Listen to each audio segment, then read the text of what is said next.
네, 미국 경제가 벼랑 끝에서 겨우 구조됐다는 소식에 코스피 지수 상승하고 있는데요. 새해 첫 거래일 2000선 위에 가뿐히 올라가 있습니다. 현재는 2016포인트 정도, 코스닥은 500선 근처에서 움직이고 있습니다.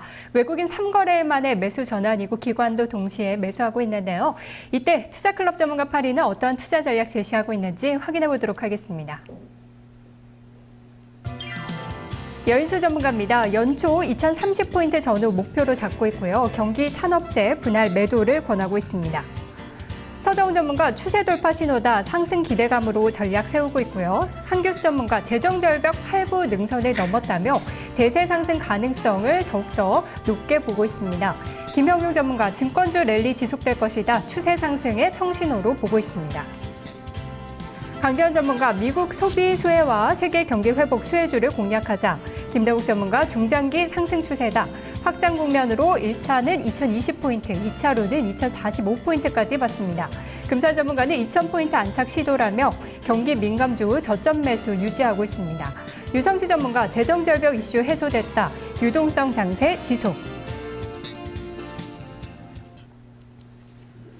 전반적으로 재정절벽에 대한 걱정거리, 이제는 좀 한 가지는 좀 덜어냈다라는 데 전략이 모이고 있고요. 유동성 랠리를 바라보는 쪽도 있습니다. 자, 이 가운데 두 분의 투자 전략 자세히 들어볼 텐데요. 먼저 금산 전문가 만나보겠습니다. 안녕하세요. 네, 안녕하십니까. 네, 전문가님 2000포인트 안착 시도 보시면서 경기 민감주 아직까지도 저점 매수 유지가 괜찮다라는 전략을 주셨는데요. 어떠한 관점인가요? 예, 지금 이제 재정 절벽이 이제 극적으로 일단 타결이 됐죠. 이제 한 포결만 남아 있고요. 그다음은 중국의 HSBC 제조업 구매자 관리 지수 하청치가 51.5입니다. 이것은 19개월 만에 지금 최고치를 좀 기록한 거고요. 따라서 저는 이제 이렇게 시장을 이렇게 봅니다. 그동안에 우려했던 재정 절벽은 이제 예상대로 이제 시간을 모두 채웠고요. 이것이 이제 극적 타결로 이루어졌고, 해결하지 못한 의제가 남아있지만, 최악의 그런 상황을 막았다고 판단이 되고요. 저는 따라서 이제 주요국들의 이런 상당한 유동성을 바탕으로 해서 이런 통화라든지 경기 부양 기대감이 상당히 좀 높을 것이라고 판단이 되고요. G2의 그런 지표가 한만한 그런 회복세를 지금 보이고 있습니다. 그러면 우리나라 같은 경우에는 이런 대외 수출 의존도가 높은 우리 한국 경제 같은 경우는 외국인들이 주도하고 있는 이런 코스피 시장은 상당히 저는 긍정적이다. 그렇게 판단이 되고요.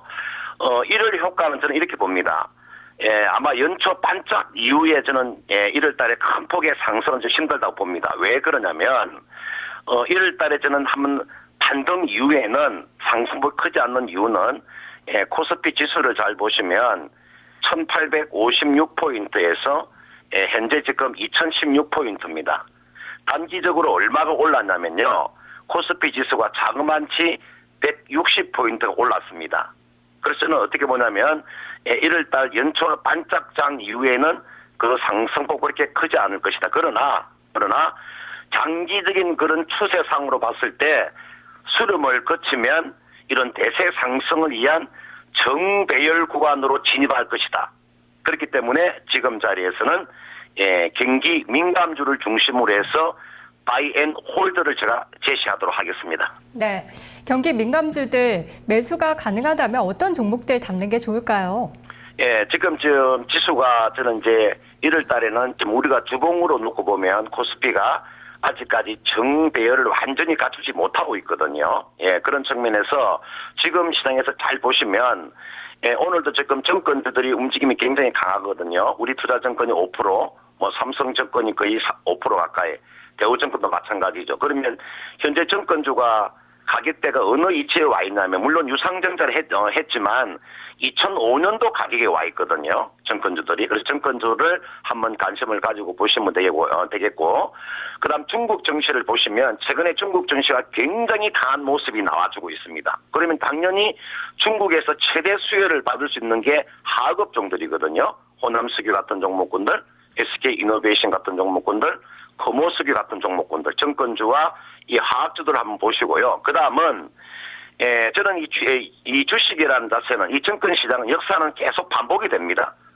밤과 낮이 있고 다 반복이 되기 때문에 조선주들 지금 유럽 시장 잘 보시면 유럽은 완전히 지금 추세를 돌렸습니다. 유럽이 독일이나 프랑스나 영국이나 모든 그 유럽 경제들이 추세를 돌렸거든요. 그러면은 우리가 유럽을 바라보는 업종들이 조선주들입니다. 그래서 지금 오늘도 같은 경우 보면 현대중공업 6% 2% 정도, 대우증권이 대우조선해양이 한 4% 이상 상승을 하고 있거든요. 전 그래서 정권주 한번 보시고 그다음 하급 업종들 한번 보고 그다음은 조선주를 한번 볼 필요가 있다. 이렇게 제가 판단이 됩니다. 네, 전문가님 말씀 고맙습니다. 네, 고맙습니다.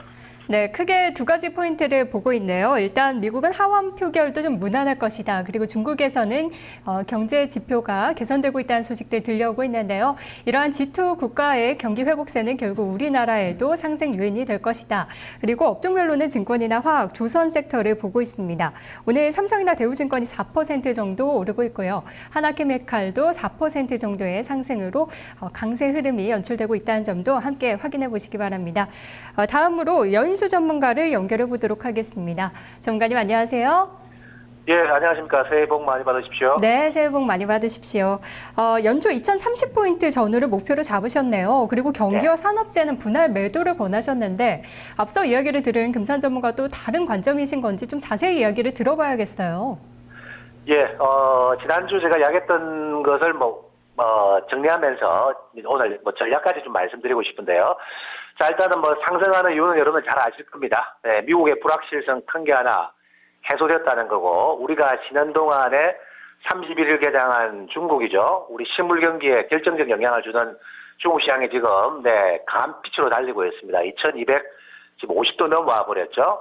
자, 그러면은 지금 지난주 납표일 전까지는 아무래도 선행했던 대형주죠. 경기산업재들은 좀 휴식을 취했고, 상대적으로 이제 중형주군 IT주들이 순환이 돌아갔는데, 예를 들면 휴식을 취했던 경기산업재가 제가 연말 연초까지 한마디 더 남았습니다. 이런 말씀드렸는데, 그 마디가 연말에서 연초 제가 나오고 있다고 판단하고 있습니다.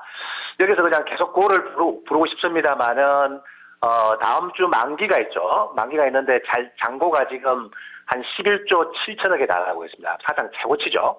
이 부분은 소화를 할 것 같고요.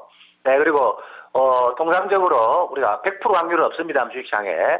대체적으로는 연말에 강하게 밀고 온 장은 1월 초순에서 중순에 한 번에 고점은 만들고 약간 휴식을 취한다는 게 통상적인 흐름으로 본다면은 이번 주 저는 목요일, 길면은 금요일까지 될 것 같은데, 여기까지 조정을 완성하고 돌아서는 경기산업재군들을 이제 붙는 자리보다는 보유한 것을 차분하게 분할 매도 대응으로 가는 게 좋겠고, 지수는 적게 봐도 2020이고요. 조금 더 모멘텀이 부과되면은 저는 2340까지 봅니다. 마디로 보는 종합주가 지수는 단기 상승 5번 파동입니다. 두 번 마디가 완성되고 지난주 4번 조정이죠. 지그재그씩 왔다 갔다 했죠. 인천 앞에서 왔다 갔다 했는데 조정을 마치고 세 번째 마디죠. 그래서 11월 21일 날 20일경에 출발했던 장세가 일단은 단기 이번 마디의 고점 정도는 1월 초순 정도에 만들어질 가능성이 높고, 이번 주 후반부 제가 현금 비중을 좀 늘려주면 다음 주는 매물 소화 완성하고 제가 장세는 들어갑니다. 그러면 제가 산업 경기보다는 휴식을 취하고 조정주는 또 소비재, 내수형들 잘 봐야 되지 않겠냐 이렇게 판단하고 있습니다. 네, 앞서 금산 전문가가 조금 더 길게 관점을 보셨다면은 전문가님은 다음 주 만기도 또 예측을 하시면서 짧은 관점에 매도를 권하신 것 같은데요. 그러면 경기 산업재 가운데 수익을 챙겨야 될 종목들 어떤 게 있을까요? 예, 지난주 제가 한 3종목 정도 말씀드렸는데 그대로 한번 보겠습니다. 예, 지금 급한 건 없습니다. 경기 산업재는요. 근데 급한 게 없고 좀 여유 있게 가시는데 이번 주 중까지만 하시면 되는 거죠. 제가 화학 쪽에서는 금호석유 본다 했는데, 금호석유가 이제 5.241 분기점까지 넘어왔죠. 화학업체 중에서는 4분기 실적이 제대로 나올 것 같아요. 이번에 1월달 발표되는데, 그래서 저는 13만 원 중반부 이상이면은 연말 편입, 12월 편입한 걸 한번 챙길 수 있는 단계에 온 것 같고요. 제가 금융주는 한국 금융주주 말씀드렸습니다. 지난주요. 역시 좋습니다. 4만 원 초반에 지금 4만 중반까지 치고 나오는데, 4만 4천에서 5천 정도 잡으신다면은, 네, 충분히 수익 챙길 수 있겠죠. 다음에 뭐 이군 섹터에도 화학주 대한유화도 잠깐 언급드린 것 같은데, 네, 이런 것들도 제가 뭐 5만 원 중반부, 5만 5, 6천 원 제가 보고 있으니까 참고하시고, 오늘은요, 아무래도 지난 연말까지 제대로 못 치고 나가가지고 못 빠져나올 수익들이 오늘 아마 상승이 강화될 겁니다. 예를 들어서 뭐 건설주 중에서는 현대건설이 연말까지 조정이었죠. 네, 이런 것들, 네, 상승 여력이 더 남아있는 것들.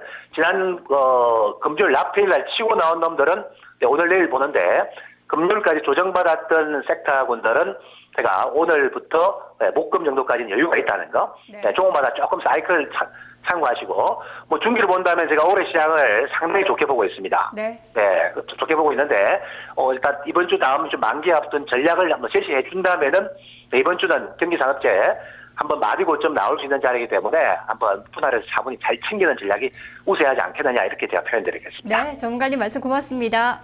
예, 감사합니다. 연수였습니다.